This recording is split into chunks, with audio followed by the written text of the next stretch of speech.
video in this series was on the diagnostic process. Videos 1 through 4 were the teardown, and now we're actually ready to rebuild. But before we do, I want to explain a couple things. It takes about 15 hours to rebuild this transmission. That's a long video. Of course, that means I've edited it way down so that we can break it into smaller pieces. If you look at this diagram, you'll be able to see all the internal parts of the transmission and how they've broken it down into small sections as well. Here's a picture of the exploded diagram of all of the internal parts in this transmission.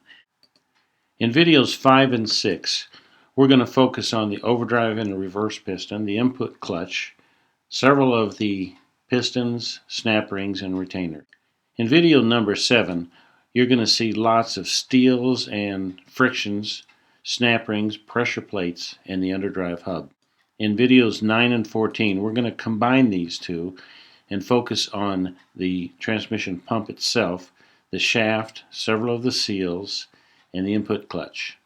In video number 10, we're going to focus on the parts that are in the very bottom of the transmission, the pistons, the retainers, and the bearings. In videos 11, 12, and 13, we've got several hubs. We've got the front planetary, the rear planetary, the sun gear, the ring gear, and the 2-4 hub. Of course, there's always snap rings and seals. In video 15, 16, and 17, we're going to focus on the valve body. There are several parts that attach to it, including the solenoids, the accumulators, and all of that will be in these videos.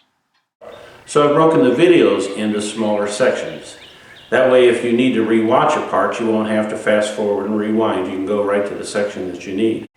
There's a lot of instructors that use these videos to support the process of teaching automatic transmissions. They may want to show the whole thing, or they may want to focus on just a portion, perhaps the valve body, maybe the accumulators, the spool valves, the steels, the pressure plates. This way they can actually find the section that they want and only have to show that section. Now, as you know, all of our videos are shot in real time in a real working shop. So although it takes 15 hours, I can't shut the shop down for 15 hours so that we don't make noise. So even though you can't see the bays right next to where this video is, you'll be able to hear some of those noises. Air wrenches, lifts going up, some banging now and then. And one other thing, when we shot this video, we were in the middle of one of those Arctic polar vortexes, which means it was very, very cold for several days. It's hard to keep a shop warm anyway, so we did have to bring in some extra heaters, and you'll be able to hear a little of that noise. I didn't want all that to be a distraction, but at the same time, I didn't want it to hold us back and keep us from making a series on how to rebuild a transmission. So let's begin.